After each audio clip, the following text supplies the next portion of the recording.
Olivia Mehaffey, one of the most talented young golfers to come out of Ireland over recent years, a top 5 world amateur, a Curtis Cup player who turned professional a couple of years back, a couple of top 10s on the Ladies European Tour, where she is currently playing, and I'm delighted that Olivia is with us this evening. How are you keeping, Olivia? Hi, I'm good. Thanks for having me. Where in the world are you?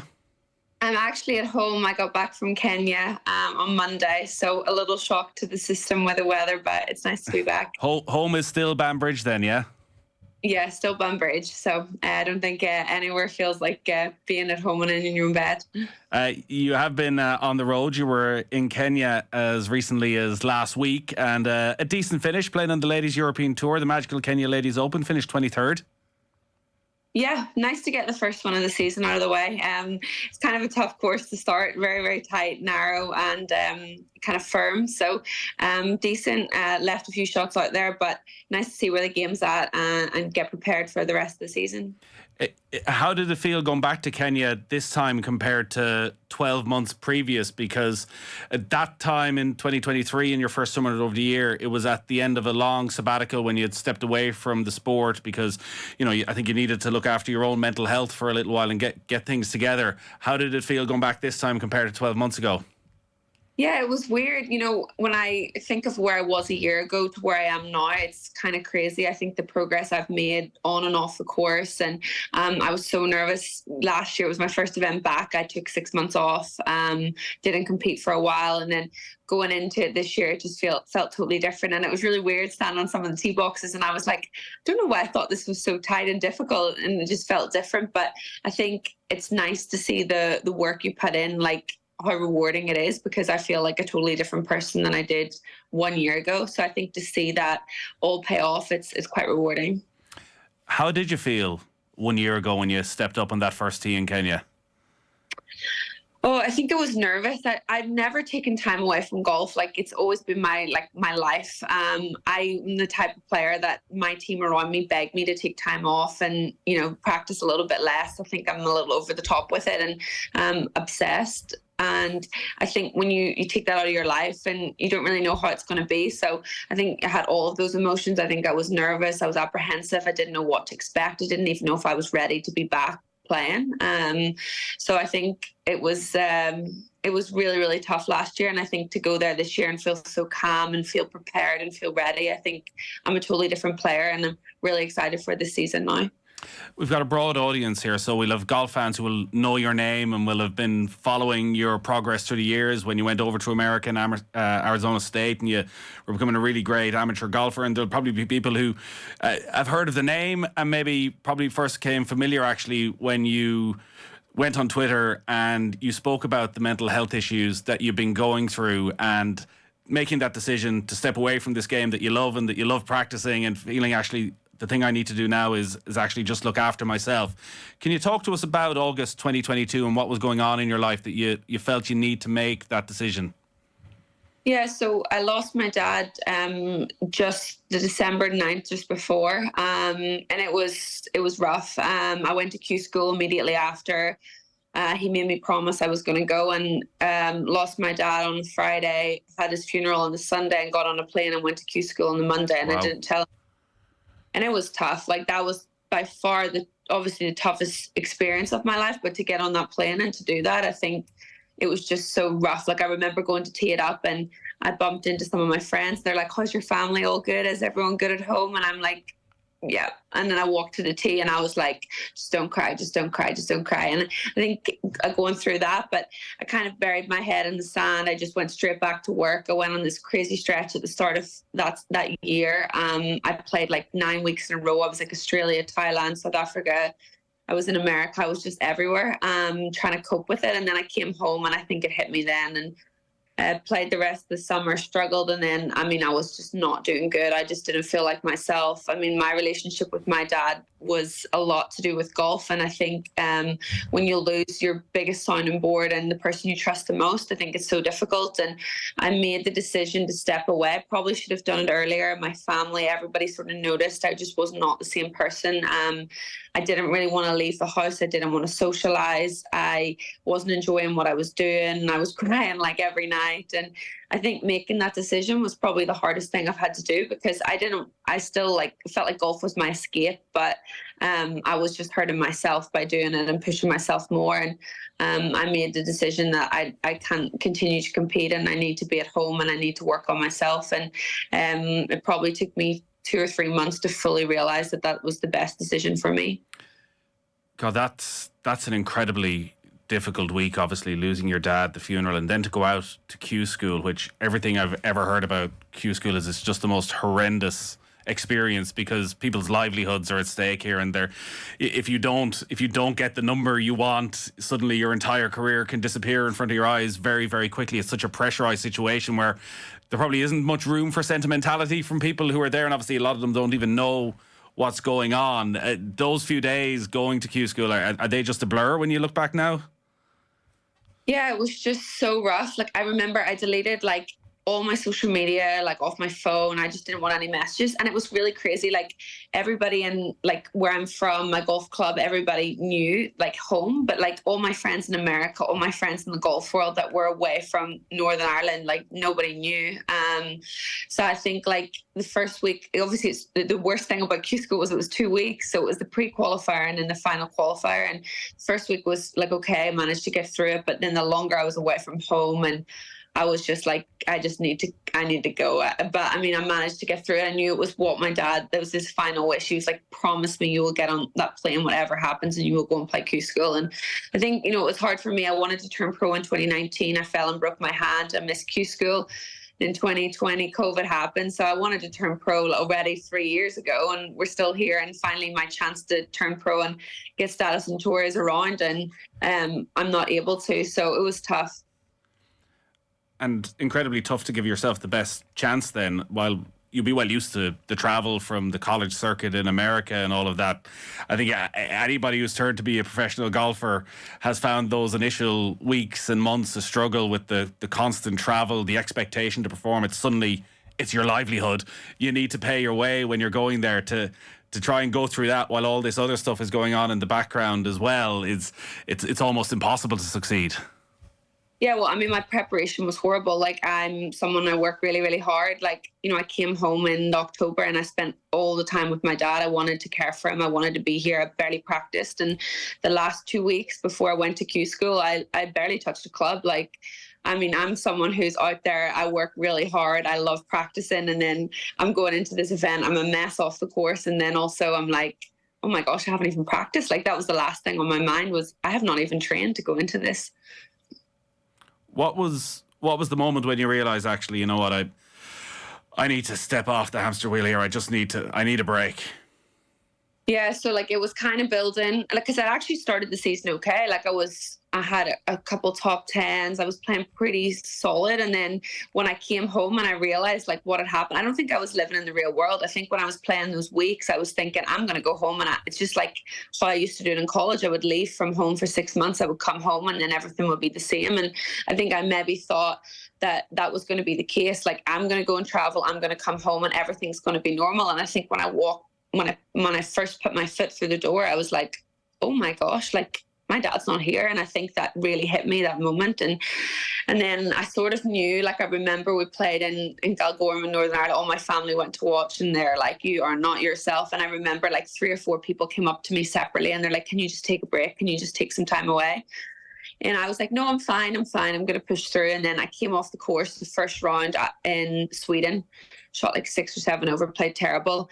And I was just crying my eyes out to my friends I was staying with. And I was like, I'm not even upset about golf. I can't do this anymore. And then I withdrew from the tournament and I flew home. I've never like withdrawn from a tournament like that. And I went home and I was like, I can't do this anymore. And I think that it took me a little time, even when I was at home. Like, I didn't want to leave the house, because I think the hard part when you're an athlete is it becomes your identity. And I think that's something I struggle with the most. Like, even when I walk into the gym, it's like the first thing people ask me, oh, how's golf going? Where have you been? You travel next? It's not really about you as a person. You become just this athlete. And I think that's what I struggle with the most, was that I just didn't want to see people, because I didn't want them to ask me how I was doing, what was happening with golf, when were my scores bad, all of that. bad. I just didn't want to. So I feel like I came home and I just shut it down. And it took me a few weeks. Like I was like, I'm not going back to even practice or touch a club until I figure this out. And then I had, obviously my family are worried about me and they're pushing me. They're like, go and get some help, go and talk to someone. I'm like, I'm just not even ready to talk to someone. And I think that was the smartest thing I did. I gave myself like 3 or 4 weeks and I didn't talk to anyone. I didn't want to start working with a psychologist. I didn't want to try to address those issues because I wasn't ready. And I give myself that time. I wrote a lot. And then I actually started an online blog, which was probably the most rewarding thing I'd done. And I wanted to help people, and having even other people's feedback, like, oh my gosh, I'm feeling the same thing. I'm going through the same thing. It was like, there were so many people that were having those issues too. And I think to be able to help them was probably the most rewarding thing through all of that. Yeah, and particularly for athletes, it feels like it must be heightened because obviously it sounds as though there's almost a delayed grieving process that you're going through when you press stop. But you talk about your love of golf and how much you love practicing and you want to be there, and that's your identity. You want to be the one who's in the gym. You want to be the one who's on the range, putting in the hours, and actually having to say, I'm stopping that as well, leaves you with an awful lot of free time. Yeah, and you don't know what to do with yourself. Like, I was really disappointed because the Irish Open came back for the first time. And I mean, I never played an Irish Open as an amateur, and I love playing at home and having the crowd and support and all of that. And it was like a month and a half after I'd taken a break, and I was like, oh, I'll push myself, I'll go back for that. And I think sitting at home and not playing that and just first one back, I think that it was so hard. You have all those moments because you want to play, but you're just like, okay, just put yourself first for this one time because you're not ready to be out there. You went through some of the setbacks there, and obviously varying degrees of setbacks with the hand injury, and then COVID hits, and obviously the devastating loss of your father. It felt as though up to that period that from the outside things were going very, very well in your golfing career. You got up to what, number 2 in terms of European amateur, number 5 in the world. You're playing Curtis Cup. You're in Arizona State, which is like one of the marquee golf programs. It's, you know, where Jon Rahm, Phil Mickelson have come through, Anna Nordquist. Talk to us a little bit about those years and life in Arizona and just how good that was.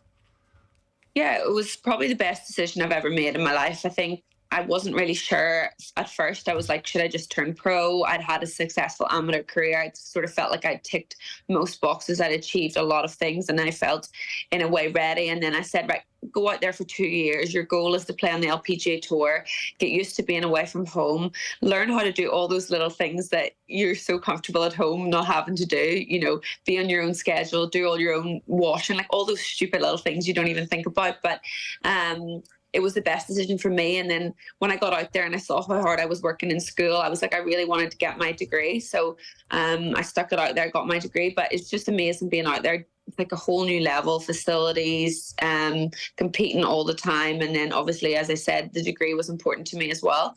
What you get the degree in? Sociology, and I'm halfway through a master's in organizational leadership, but I'm not finished it yet. Yeah, right. So I actually enjoy school, but I think it's that competitiveness coming out that I wanted to do well. So yeah, it was amazing. But I think then the hard thing for me was like my amateur career went so smoothly. It never really felt like I had that many ups or downs. Like, of course, I had a bad tournament, but then the next one would be fine. And I never felt like I had a period of really bad golf. And I think then it was just hard when you have a good amateur career and everyone's like, oh, you're going to go in the LPGA, you're ready, you can go and win. And then you don't do that and you don't meet your own expectations or other people's expectations. And sort of, as they say, like life gets in the way. I think it's tough. So I definitely feel the start to the professional career has not been what I want, not been smooth as, say, the amateur career has been. But I've worked really, really hard with the team around me. I felt like last year was like a rebuild. And I feel like kind of back to my old self, which is so nice for me. And I'm excited for this season now. But it sounds what you're saying that going to Arizona State has certainly set you up for life in terms of education. When you reflect on that decision then not to turn pro, because particularly in ladies golf, we often see players turn pro so young. You think of somebody like Lexi Thompson at 13, 14, and then Leona Maguire, who goes the other way, who waited and waited and waited. And, you know, there's varying opinions on which is better. When you reflect now, was it the right thing to go to Arizona State? Yeah, 100%. I mean, I still go out there and train. I go out in the off season, and you get to practice with like Jon Rahm, Anna Norquist, Carlotta Saganda, Paul Casey. I mean, it's amazing. And even still now, I spent my whole off season this year there, and to have that option to go there and spend time there. And I think as a person, I matured so much. I learned an incredible amount, and I grew up so much. And I think my golf just improved every year I was there. So I couldn't recommend it enough. I think, professional sport is hard. You're putting yourself out there. Everybody's looking at your scores. They're judging you by that. You've got a whole corporate world that you're entering. You're trying to manage sponsors. You're doing corporate days. You're planning your schedule. You're booking flights. You're doing all of that stuff. And I think you need to grow a lot. And I think when you're 18 years old or 17 years old, it's very, very tough to step out and do that. And I think giving yourself those extra few years is so beneficial. Did yourself and Jon Rahm overlap in Arizona State? No, John finished the year before I started, but thankfully he was always there practicing, so right. I got to know him pretty well, which was nice. Well, go on then. Give us the insights you've managed to gain from practicing with Jon Rahm. I think just like his skill level's insane. Like watching him in bunkers with like 4 irons and hitting like little soft wedge shots it's just incredible, like what he can do. And I think it's fun to see. The boys are so different. They've got that like show off mentality, like watch how good this is. And I love that. I think as a female, you want to be a little bit more like that. But I think just the skill level is insane. His story is phenomenal as well. Went over there with little or no English and educates himself, and obviously goes on to become the best golfer in the world as well. It is one of the great things about professional golf, or golf in general, that even though it needs to be quite a selfish sport, there always does seem to be that generosity that people will help each other, even at a professional level, that the best putters will talk to people who are struggling with the putting, give them that little bit of advice, give them that time. Yeah, absolutely. I think as well, like, when you go to the same college as someone, it's the same as like coming from the same country. You always want to help your own. I feel, that way. Like I've been fortunate where Paul McGinley, we've got so much support. Leona's helped me with a lot of things. And then the same at Arizona State, where you've got that, Carlotta Saganda's helped me so much. And I know if I go and ask any questions or any of the guys. So I think you've kind of got that, like, you feel like, they're one of your own and you want to help them out, which is really nice. And I feel even now when I go back to Arizona State, Beth Coulter's there, and it's nice to have another Irish girl there, and I help her out quite a bit as well. So I think it's kind of nice. You just look out for your own. Jon Rahm could probably buy Arizona State at this stage. It feels like that way. Just cash flowing out everywhere he walks now along the practice green.